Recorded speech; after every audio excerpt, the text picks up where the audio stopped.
Custodian over my home is a concept I learned from a friend when I was asking if she could pray with me over a health situation in my household.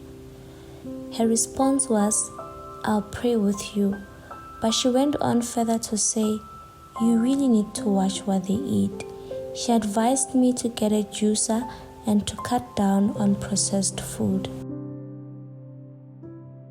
Although I appreciated her lecture, at the time I felt like it was really unnecessary.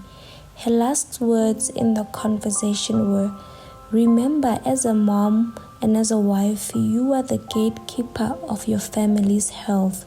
And of course, those words stuck with me. I don't know about you, but I've noticed that my family only eats what I buy. For example, I hate papaya and I will never buy it. And until they taste it elsewhere, high chances are my kids will never know how it tastes. I've also noticed that they only eat junk when I buy junk and healthy food when I buy healthy food. So it seems like my friend was right when she said I'm the gatekeeper of my family's health.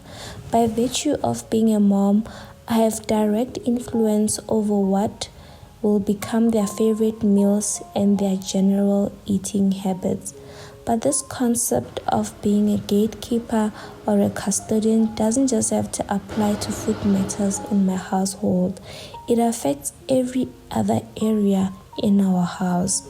Being a custodian is as if I'm standing by the door of our house and I'm choosing what's coming in and what goes out. For example, visitors. I personally think we need to be picky about who we allow into our households. From friends to family to neighbors to nannies and strangers, even cleaning companies.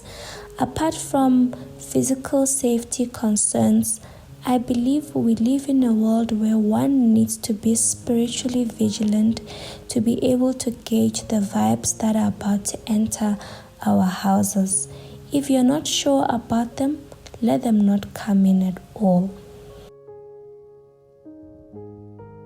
We also need to be careful of what our families watch. One bad scene from a 16+ show on TV can easily damage the mind of a 4-year-old for good. I'm not just referring to sexual scenes, but there are those scenes where people die, people get shot, people have identity issues, or even witchcraft. This can be taken innocently, but they are planting a seed into their lives. It's very important for us to always keep tabs when coming to what our kids consume through their eyes and ears.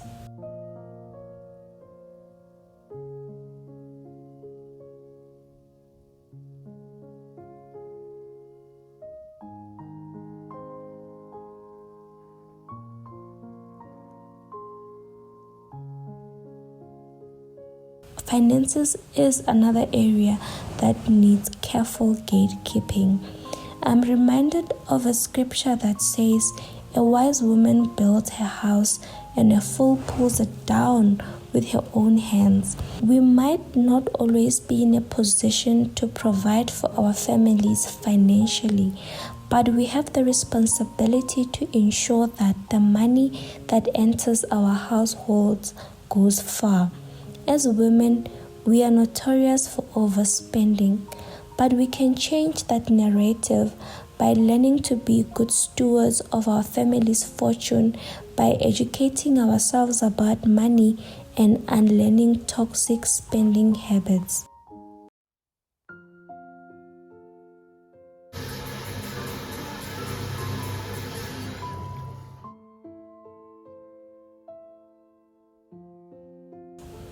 Also, general behavior in our households is one area that we can look into. Our kids are watching us.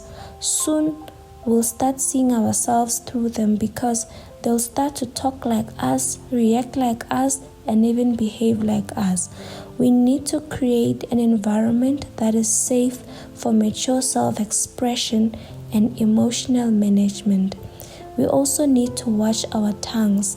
and teach our kids how to speak life over their own lives and the lives of others.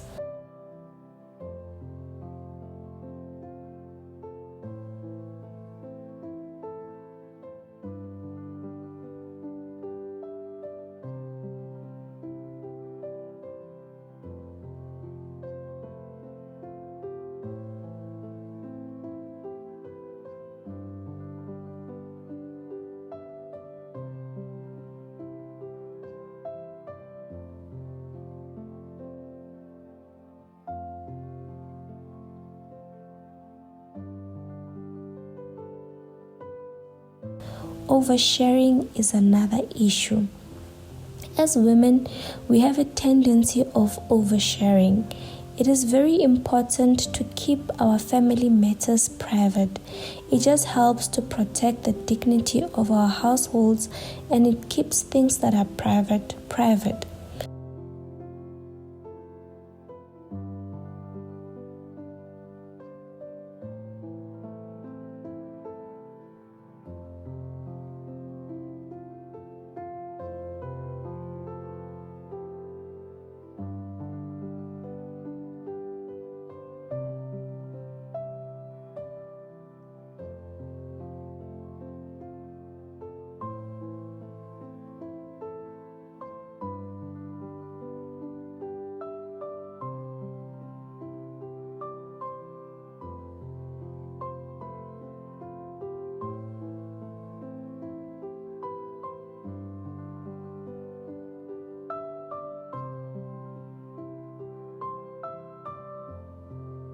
Lastly, and most importantly, God. I think introducing the principles of Christ is the most important gatekeeping activity we can implement in our households. Being a God-fearing and a God-honoring family will be the best gift to your kids and to yourself as a parent. That in itself, I know it's another video for another day, but I have previously made a similar video called Raising Godly Kids, and I'll put it up here and a link in the bio.